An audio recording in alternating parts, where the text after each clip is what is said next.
problems as well, don't Yeah, you? I have So a herniated disc between, I can't remember which ones. We've closed. I'm C5 and C6. I think I'm 3 and 4. Yeah. So we're neighbours. So between us. Yeah. The interviews.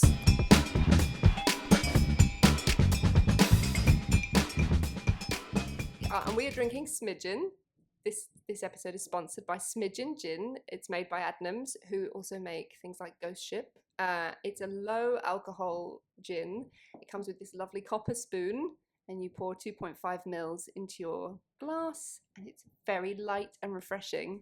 I like it. This bottle has 80 servings in it, which I find hilarious.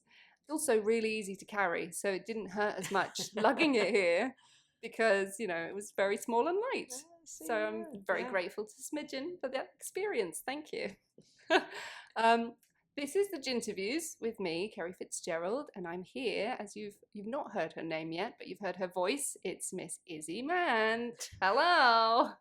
I mean, very old-fashioned with the miss there. I think I'm going to go for Ms. Ms. I thought. Yeah. See, I'm confused about this because I thought Ms is for people who are divorced or I feel like that it's like Miss Havisham type, kind of over 70s, I think you literally 80s. just said Miss Havisham. Oh, She's not Ms. Havisham. I feel like I don't Miss think Ms. was around in Dickens's day. Yeah. So you go by Ms. Sorry, yeah. I need to Google this. But anyway, I'm here with Izzy Mant, who's delightful, who's made it incredibly difficult for you to introduce me. I love that. Welcome. Welcome. Thank you. Sorry, I shouldn't be drinking gin while we're doing the intro. You definitely should be. Okay, That's it's really the whole tasty. point of the podcast. Are you enjoying the Smidgin? I like it. Yeah. Oh, that's good. Yeah. It's quite light, isn't it? Yeah, and there's I gave you a healthy pour. Sweetness to it. Let me see. I think I'm getting that from the gin, not the tonic.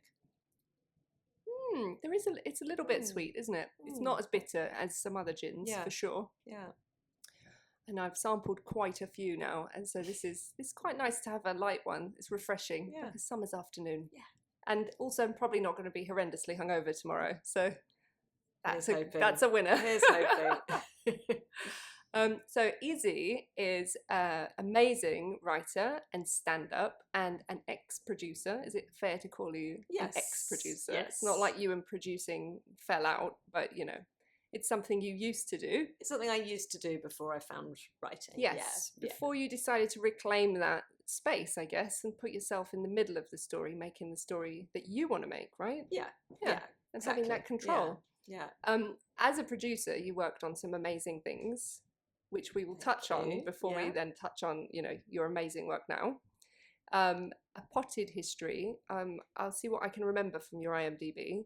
So there was Trying, which you were a story producer on. Story producer, and I wrote additional material. So that's part of the kind of transition, really, from the other side to writing. Yeah. And that was most recently. That was quite recent. Yeah. So it was the last 2 seasons that have been on, I worked on. Yeah. Oh, no, there's been another season since. Mm-hmm. So I worked on seasons 2 and 3. Mm-hmm. Yeah, for Apple TV. Yeah, and that's Apple TV, and it's Rafe Spall and what's the name? Esther Smith. Yeah. And I do love Rafe Spall. Like, did you get to meet him when you were working on it? Did you get to go on set as a story producer? No. So that's sort of the first time I've done that where I haven't been on set because I'm so used to, as a producer, being through the whole process. So my job finished on the day of the cast read-through. So I would meet the cast. I mean, Esther, I've worked with before. I know Esther; she's great. I worked with her on Cuckoo. But yeah, Rafe probably wouldn't pick me out in a lineup. He met me at the cast read-through 2 years in a row, and that was it. But it's fascinating because there's lots of different types of producer. So that was a gateway producing job to, writing more. So there's a story. Well, there was no producing involved, really. So story producer is a bit of a misnomer. I mean, a lot of these job titles come over from America, and it's about status. Mm-hmm. So I originally suggested being called script editor on Trying, and my agent said, oh no, you want to be story producer because it's like 2 ranks up from script editor. It's effectively the same job. But I thought script editors also did continuity on set. So that's different. No, that's the what whole the continuity universe. person does. But or script supervisor, that's what you're thinking script of. Supervisor. Yeah. Okay. Yeah. So you got this title, and and your job was to talk about the arc of the series, or the arc of the so we episode? did some story conferencing with some other writers came into the room as well, along with Andy, the creator, where we all worked together on what could be the kind of beats of the next series, and then when it came to the day-to-day scripts, Andy was writing. It's his show. He was writing the scripts primarily, but I would kind of give him notes on the script. And when it came to the additional material, it was kind of like a writer's room, but I was the only person in the writer's room. So I'd be given tasks like, we need to completely restructure episode 3. We've had these notes from the channel. Andy's struggling with how to do that. And he would just say, Izzy, can you work that out? See how we can make this work.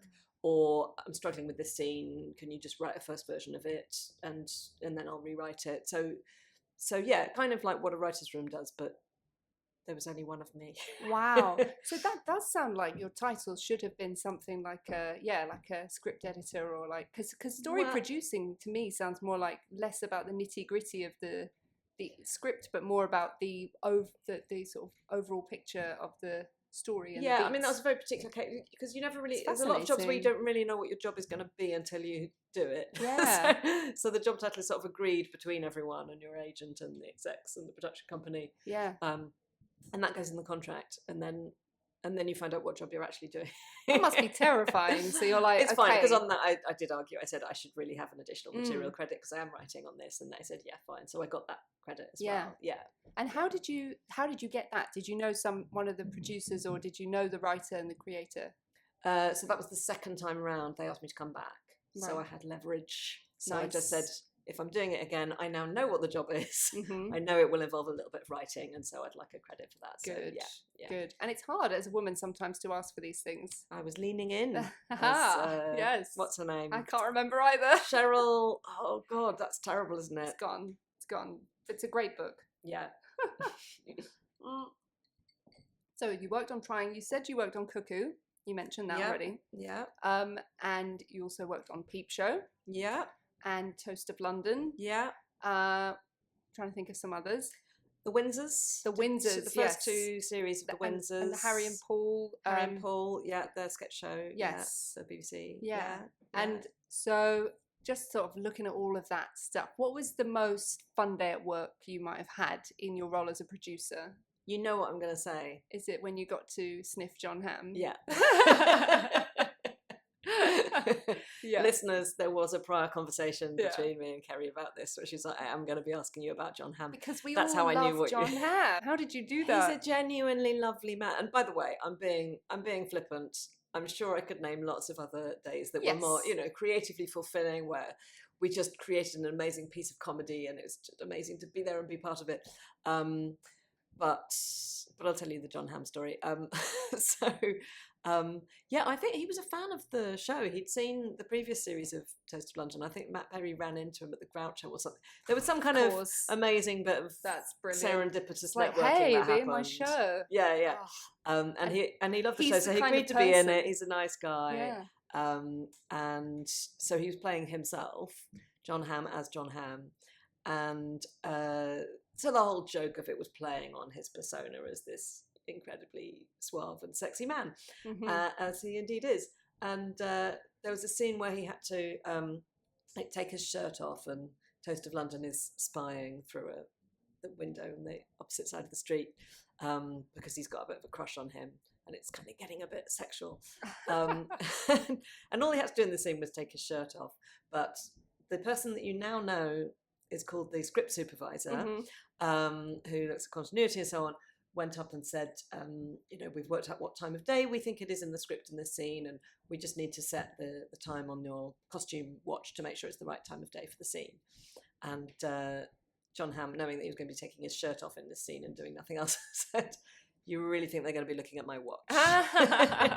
Nobody was. Yeah. So he's quite sort of self-mocking about his image. Wow. He's genuinely really nice. He was charming to everyone on set. Isn't it nice when, people turn out to be good people? Yes. Yeah. So he was just a nice guy to be around. Yeah, he was lovely. And had you watched Mad Men when you of course, when you had him on there. So yeah. how do you deal with working with people that you've seen in things that you love? Because is there an element where you have to let yourself fangirl for like a day or two, or you have to take yourself somewhere privately just to freak out, and then you come back out and act professional? Well, that was an easy one because he was only on set for one day. It was a little cameo role. Maybe it was 2 days, but so there wouldn't have been time to kind of go elsewhere for a day. Yeah, okay. But there have been people where I've had to kind of go through a process of getting past the fangirl thing. I would say probably the biggest example of that for me personally was Harry and Paul, but just because, and there's lots of people I've worked with who I really admire. I mean, on Peep Show, I was like, this is already my favourite show, and now I'm producing it. How has this happened? But the particular thing about Harry and Paul was that they were famous when I was a teenager. Yeah. And there's a particular quality to somebody who you admired when you were a teenager, and then you meet them as an adult that's like, I don't know what to say, you know. Yeah. And I got the job of working with them. They'd interviewed me and they had chosen me for the job. But which is still, amazing. Yeah, but there's still this imposter syndrome of like, did they make a mistake? Oh my God. It's just me. It's just teenage me, you know, because you go back, you kind of revert to when you knew them. So definitely with those two, like the first few script meetings, I would sit there like a rabbit in the headlights where they would say, here's some sketches we've written in the last couple of days, and then they would perform them to me. And there's no one else in the room. It's just me and Harry and Paul, and they're doing brand new characters at me, and they're going, what do you think? Oh my God. I'm like, I think you're Harry Enfield and Paul Whitehouse. This is brilliant. It's like, you want notes from me? Yeah, am I supposed to tell you that that's not funny, or like that bit could be better? Like, how do you grow into that role? Yeah. That's crazy. Well, then they had said in the interview, you know, your job will be to be the kind of third, the casting, not really the casting vote, because if they felt strongly about something and I disagreed with them at that stage, they would have won the argument. Maybe after 2 seasons, I might have had a stronger voice in that, but it was more if they disagreed with each other. I kind of did have the casting vote, and that's what they wanted me to do. They wanted me to stop arguments between them by just saying, well, this is what we're doing, because this way is funnier. So, but it's amazing how actually when you get involved in a piece of creative work, after a while that personal stuff just fall away. And I forgot that I was just little me and they were Harry Enfield and Paul Whitehouse, and I just became focused on the work. And you know, as it gets busier and more stressful and you're up against deadlines, you just go, right, we need to work out which are the best sketches, we need to work out how to make some cuts in this sketch, you know, and you just get on with it and say your opinion. And at the end of the day, sometimes have a sort of surreal moment of like, earlier today I told Harry Enfield he was wrong about a joke. That must give you a certain level of confidence in just every other area of your life as well, like being able to inhabit that powerful space where you're talking to an icon and somebody that you looked up to, and now you're a peer and they respect your opinion. Maybe to an extent, but I think confidence is one of those things that you kind of reset a bit. Hang on, I'm just going to have some gin. It gives me confidence. Yeah, I don't know. Do you identify with that? Like you can have a week, say, where you're just on a roll. Every social occasion you go to, you're just like, oh yeah, I'm being funny, and people seem to like me, and then something kind of throws you, and you're back where you were as a teenager or whatever, you know, and it just goes in waves. So I don't think there's anything. Well, maybe there is for like massive narcissists, but I don't think there's anything that for most people makes us go, all right, I'm sorted now. Yeah, I've made it. I'm always the best version of myself. Yeah. I'm always confident. I'm always right. I don't need to, you know, that doesn't happen. Yeah. Wow. And had you won a BAFTA you won a BAFTA with them, didn't you? Yes. On one of their shows. Yeah. So I think it was the second of those 2 series that we worked on together, won a BAFTA. Yeah. I like the way you describe your BAFTAs. It's one of them is interactive and the other one just sits there. That's such a good joke. Yeah. How do you see? I feel like if I won a BAFTA, it would possibly be one of the first things I told every single other person that I ever met until I died. You know, like, how do you go from winning a BAFTA to just eating your cereal the next morning? I mean, that morning I would have been very hungover. Yeah. Probably off my cereal. No cereal for Izzy. I probably would have had significantly more gin than I'm having right now. Yeah.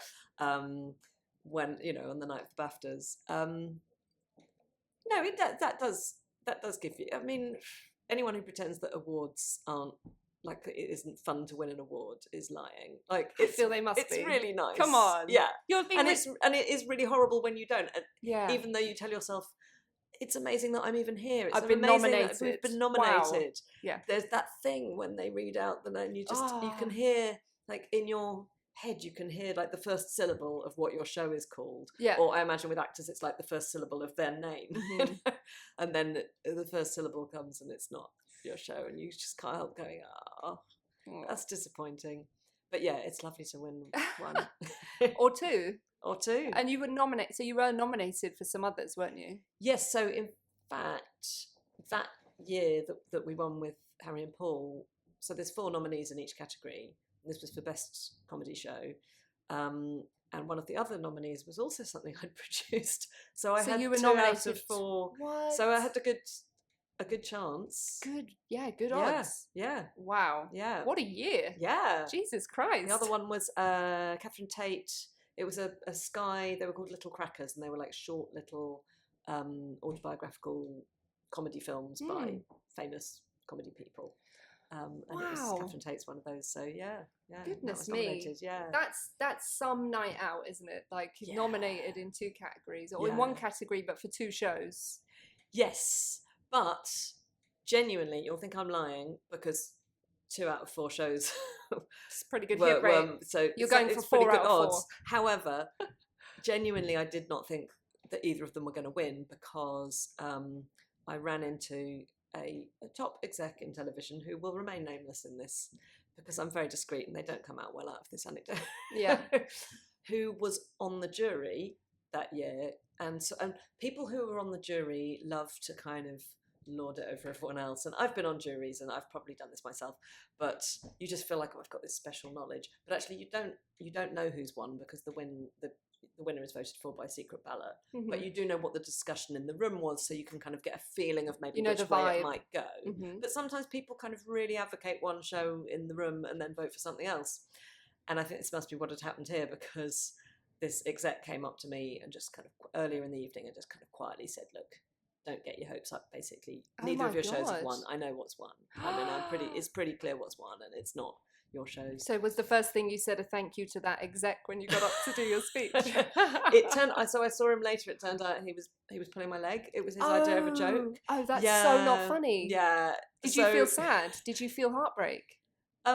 No, I was happy because we just won a BAFTA. No, but I mean, before you won, when he said you weren't going to win, what was the process from that bit to the announcement? No, at that point, I believed him. So I just thought, oh, it's good to be prepared. Okay. And I was just starting to talk through with the director what we would say if we won, because Harry and Paul weren't there because they didn't think they were going to win either. So I think they sort of didn't want to be in the room for the disappointment. So they weren't even there, or maybe they were busy on something. I can't remember, but they weren't there. So if we won, it was going to be me and the director who got up. And we were just starting to kind of go, well, what will we say? And, comparing lists of who we might thank and trying to think of something funny to say in the absence of Harry and Paul, who would obviously do that better than us. And as soon as I heard that we hadn't won, I was like, well, no, let's not bother preparing a speech because it's, we've not won. He sounded so confident about it that we hadn't won. That's such a mean trick. I brought it. And then we had to get up completely unprepared, and it was the and make a speech. Rubbish speech. They put it in that bit at the end, at the end of the BAFTAs, they do, here's a roundup of all the rubbish speeches. Yeah. They're not rubbish speeches. They're not rubbish. They just bump some, and it's really cruel who they choose to bump. Like there's always it's people who backlash. aren't famous, basically. If Harry and Paul had been there, they'd have been in the main show. Boo! I boo that choice. Yeah. But and was Peep Show was after that then, or was it before? No, Peep Show was before that. So Peep Show was my kind of break as a producer. It was the first thing I did. Yeah. Talk to me a little bit about that, because you were on season 5. Yes. So some of your episodes were, it was post-wedding, wasn't it? Yes, so Wedding is end of season 4. Yeah. So it's the series straight after that. So it's the introduction of Dobby. That's the main thing people remember from that. And all the tuna and stuff that he's keeping in the kitchen. Is that then, when he gets all the wedding food? Is that season? Yes, no, there's wedding food stuff going on. I have to cast my memory back. It's a long time since I've seen it. But what was it like being on Peep Show then? And it was one of your first things. Yeah, I mean, I did have major imposter syndrome on that. Yeah. And I think I sort of like rightly, Yeah. because I did, you know, I was brand new to producing. I'd been given the job because, I mean, I did have the experience in certain areas. I've been kind of doing my time as a theatre director, and I've been working on new writing, and I'd also done radio drama by that point. So what I had done was working a lot with writers, particularly on kind of funny scripts, but for theatre and radio, not for telly. I'd also directed sort of comedy shows for Edinburgh Fringe and that sort of thing.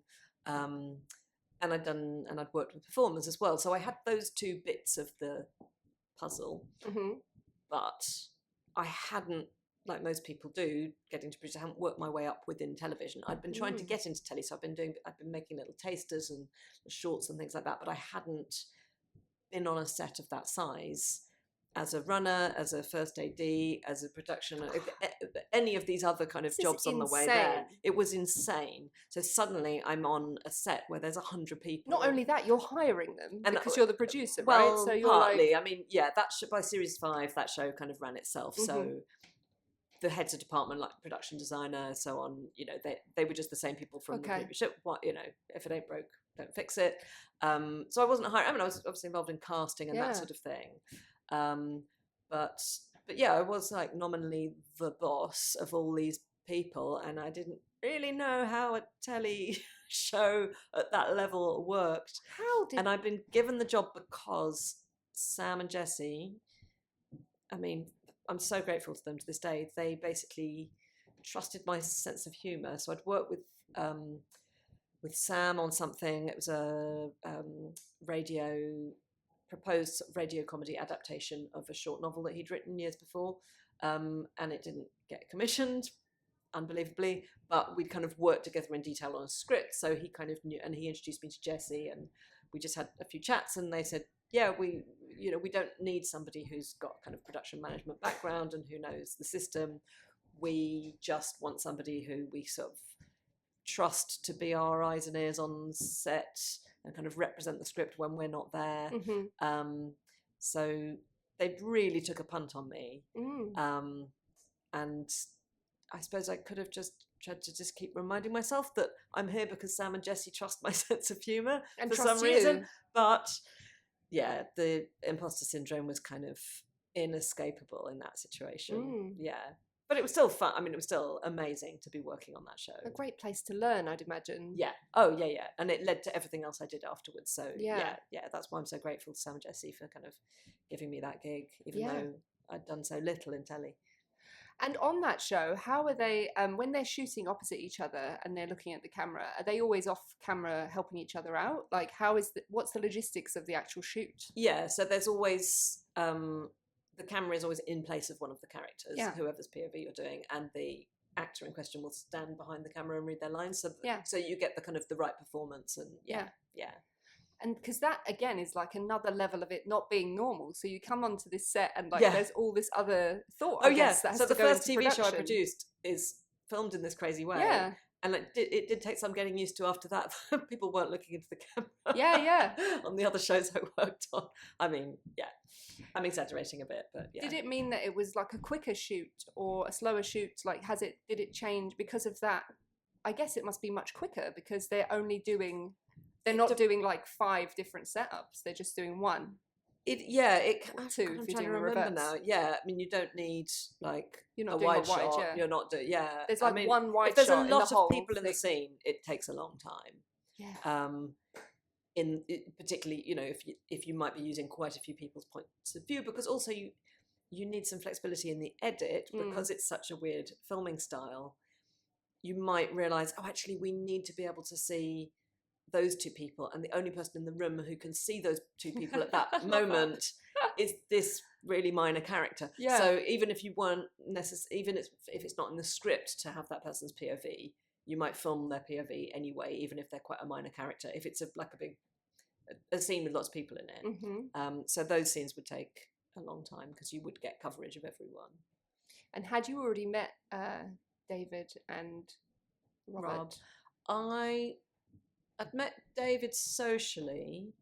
I don't think I'd met Rob. So it was, but I'd only met David, I think, once or maybe twice. So it was a case of like getting to know you on set, which was all part of the kind of terror of this is an amazing opportunity, but also this is surreal. Yeah, I think I would have probably crumbled in a sort of not knowing what I was allowed to say in that kind of position, because it's so established and you're going in and these people like know the show inside out. They've created these characters alongside these amazing writers, and like, how would you define what your role actually was within that season? Was it, because a lot of people don't know what a producer does and they imagine it's finding the money, or a lot of scheduling and like logistical stuff and insurance stuff, whereas actually, you know, producing is very creative and there's a lot of development of scripts and stuff like that. So how did you find what was your role in, was it the more creative stuff? I mean, I'll talk about kind of in general, not just on Peep Show, because it was slightly different on Peep Show just because there was that awareness that I was less experienced, and the show kind of ran itself a bit, and I was there to fulfill a particular role. But generally, and to a certain extent on Peep Show, your role, it is hard to describe because it differs from show to show. But yeah, it's definitely not raising money. The money's already there. The show's been commissioned by the channel, so you've got a budget, and you're spending it on the show. There's usually someone who's called a line producer or production manager, and they will actually do the detailed budget. So they've worked out, of this budget, you know, of the total amount of money we have, we'll spend this much on the casting, we'll spend it, and they've worked that out from the scripts. So your job as a producer is to sort of have friendly arguments with that person, where you are representing the creative side, you know, the show. You're trying to make the show as good as possible, is the kind of simplest way of putting it. And they're saying, well, we can't afford that. And you're saying, well, what about if we cut this other thing that you might think is important, but I don't think it's actually going to make much difference to the comedy. Can I have the money from that and put it into that? So that's the sort of money side of it, is just negotiating with the person who understands the money and understands the budget, but representing the kind of creative side.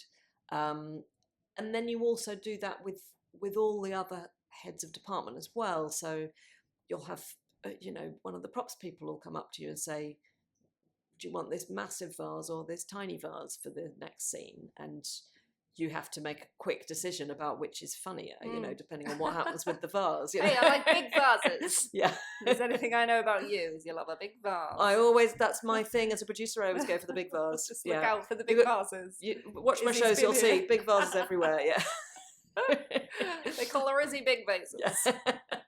So you're making those kind of creative decisions as well. Yeah. I mean, I've given quite a silly example. But before even that stage, you're working with the writers, usually giving them notes on the script. You're not the only person doing that, depending on the show. I mean, sometimes it is a very kind of intimate relationship with me and the writer, stroke writers, just us kind of working on the script and managing to keep it to ourselves. That's the sort of dream scenario. But there's usually exec producers at the production company, and then there's the people at the channel, and they're all feeding in creative notes as well. But you sort of marshal that a bit. Sometimes there's a script editor to work with on that. So it's kind of creatively marshalling the whole show, making sure it happens, and trying to make sure it's as good as possible when it does happen, if that makes sense. It's a lot of responsibility. Yeah. And is that why, is part of some of those things you just don't want to do anymore? Like, what's the stuff you're happy to say goodbye to? It's the other way around. It's not so much not wanting to do that anymore as realising that I was a writer, and there wasn't time to do both. Because you've been so busy, because like you were working continuously from Peep Show, like, and not and all very high end, very brilliant comedy, like thank you. Hit after hit. Yeah. Well, I was freelance that whole time, and so you get offered the gigs you get offered, and it's that freelancer mindset. I'm sure you have the same thing as an actor. It's just, someone's offering me a job. Yeah, of course I'm going to do it. Yes, please. Yeah. It starts on the Monday, the day after I've finished that other job on the Friday, with absolutely no break in between, and I'm completely exhausted. Yeah, I'll still do it. Yeah, I'd love to. Yeah. So maybe there was an element of burnout at times. I did try and give myself breaks, but increasingly when I had breaks between shows, I was writing, and I realised that was what I really wanted to be doing. And I was increasingly on the shows that I was producing or script editing.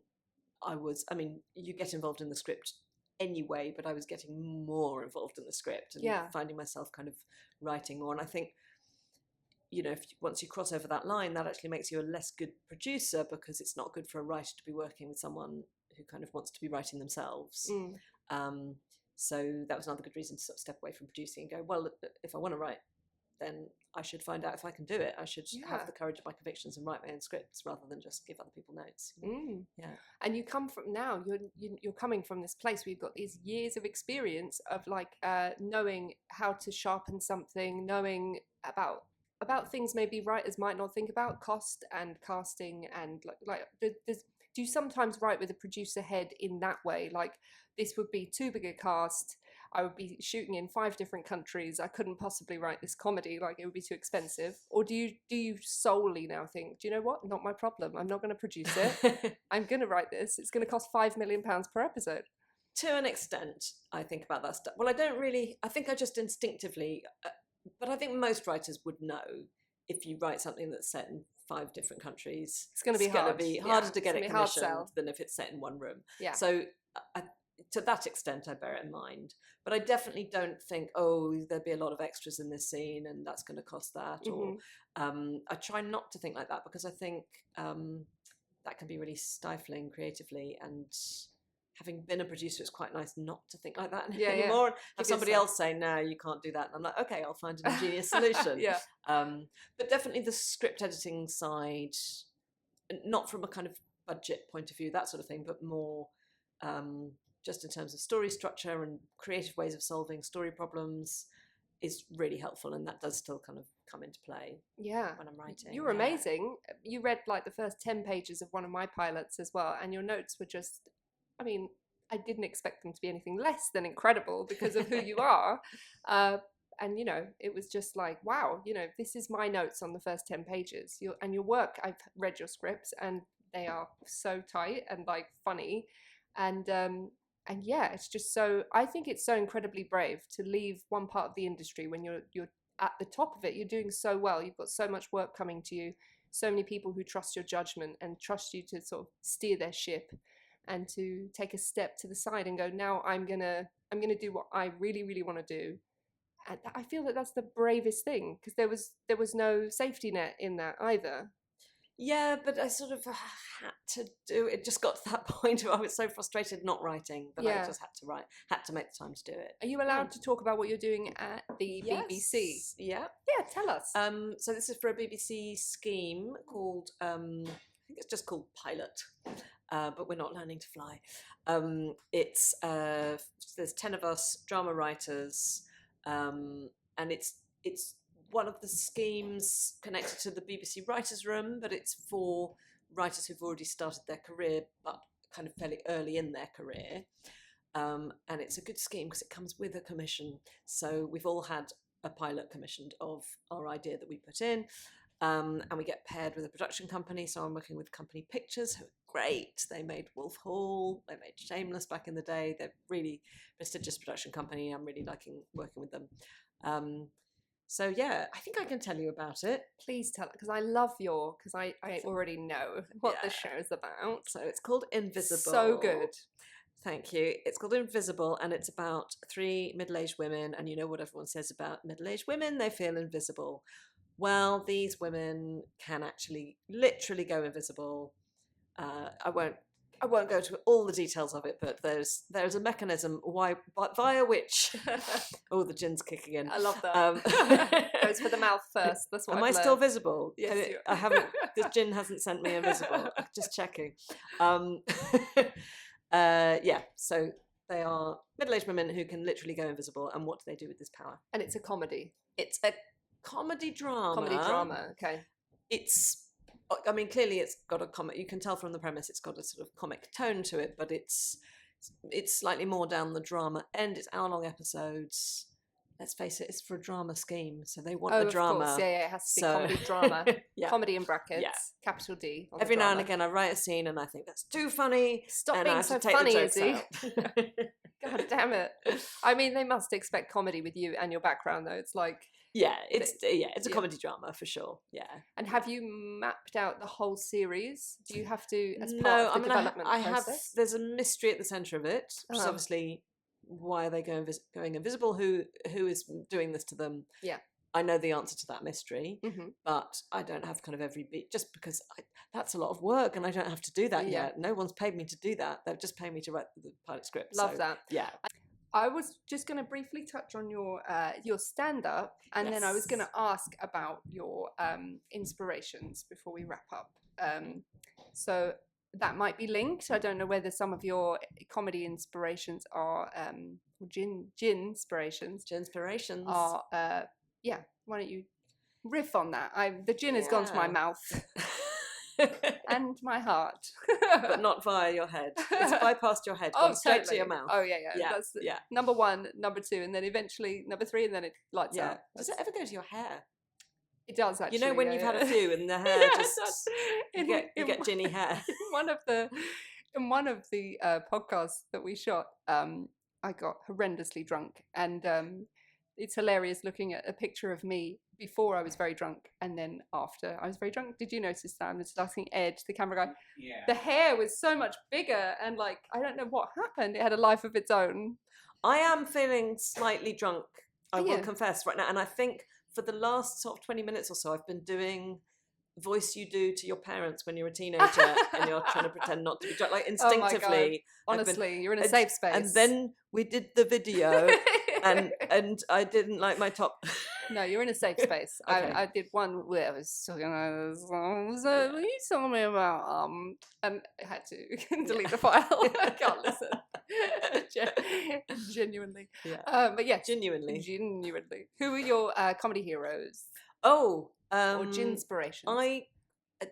I can more easily reach for my writing ginspirations. Yeah. Get the word right, Izzy. Ginspirations.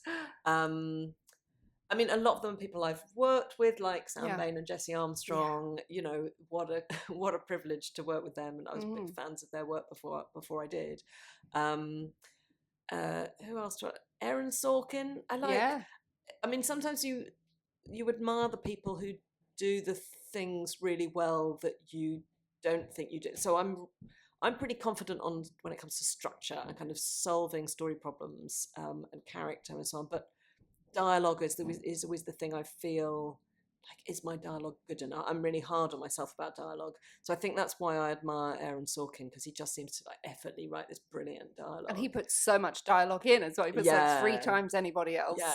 Some people hate his style because they're like, people aren't that clever and eloquent all the time. Yeah. But I just think I want to live in a world where everyone talks like an Aaron Sorkin character. Are you saying that we aren't? I'm prepared to go with that. I felt like this podcast was up to an Aaron Sorkin kind of level. I feel like I'm talking like an Aaron Sorkin character. I feel like... Am I really? I think that this is where the podcast needs to start next time, like, because I'm loving this level of gin here. This is brilliant. So I'm learning there needs to be a half an hour of pre-drinks before we shoot. Yeah, I was too sensible at the start. Yeah, I mean, so were you. Everybody questions were sensible. Gently unravels. It's just an undoing. It's a gentle undoing. But you know what? It goes with my sort of career trajectory, because the whole time I was a producer, which is what we were talking about when I was relatively sober. Yeah. Half an hour ago or whatever. I was trying to be sensible. I was all about like, I must act like this kind of responsible person who can handle a large budget and a massive crew and this big creative project. And then becoming a writer. See how I'm working hard on this allegory for you. I love this. Becoming a writer and a stand-up was about kind of loosening up and letting go and being like someone who's had 3 gins, you know. Giving up on perfection, or just like allowing yourself to be perfectly imperfect. Yeah, so focusing on my own flaws and using them for my work. Yeah, particularly like stand-up. Mining your own kind of insecurities for comedy. Yes. And not just for comedy, but for drama inspiration as well. You know, that's, I mean, it's a cliche, but it's true that it's when you're having a hard time, it's when you're kind of going through something difficult, it's often when you have your best ideas, I think.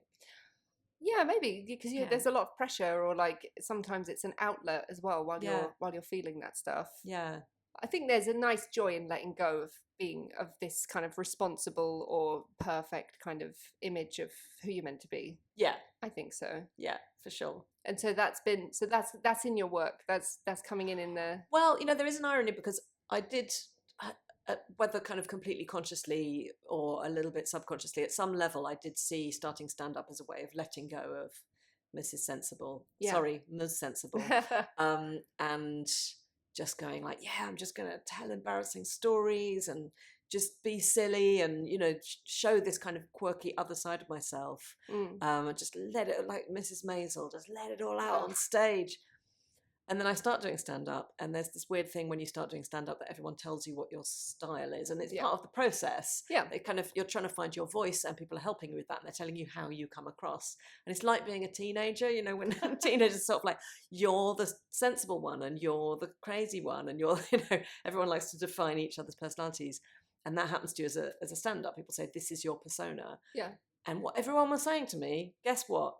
You're really sensible. Oh my God. That's what I'm trying to get away from. You're like, I'm not here to be the sensible one, guys. Yeah, or sensible wasn't usually the word. It was, well, the word was polite, and I ended up making a virtue of you made a that. whole show. And I made a whole show about I'm just gonna politeness. recross my legs. Hold on, Yeah. my legs are completely numb. Yeah. I'm just going to give away the fact that we've got a DJ table here that was not meant to be what we were using in this venue. We were meant to be using a normal table, and so now we have to really elevate ourselves so we don't like look like little tiny children. Kerry and I have very good posture right now. It's really good for your back, actually. Yeah. I feel like Do you have a dance background, Kerry? No. You look like you do right now. With this posture, and the world's the sky's the limit. That's the one. I think if you don't have a dance background, I think you have a dance foreground. I think it's in your future. After sitting on this chair. And also completely numb legs. That's in my near future. That could be your. That could be my style. You gotta have a gimmick, as they say. Just flailing. Just flailing. Okay. And on that note, I think we might wrap up the podcast there. But I would like to say thank you so much for coming to talk to me today and drink gin. And I'm just very grateful to be here enjoying this with you. And let's go and have about 5 more gins once we've stopped rolling. Well, thank you. I've really enjoyed it. Yeah. Yeah. Thank you. Aren't we both very polite? Yes. And we've become very good all of a sudden as well. Like, yes, okay. Yes, we We're went good polite girls. at the end. Yeah. Yes, yeah. Bye. The Ginterviews.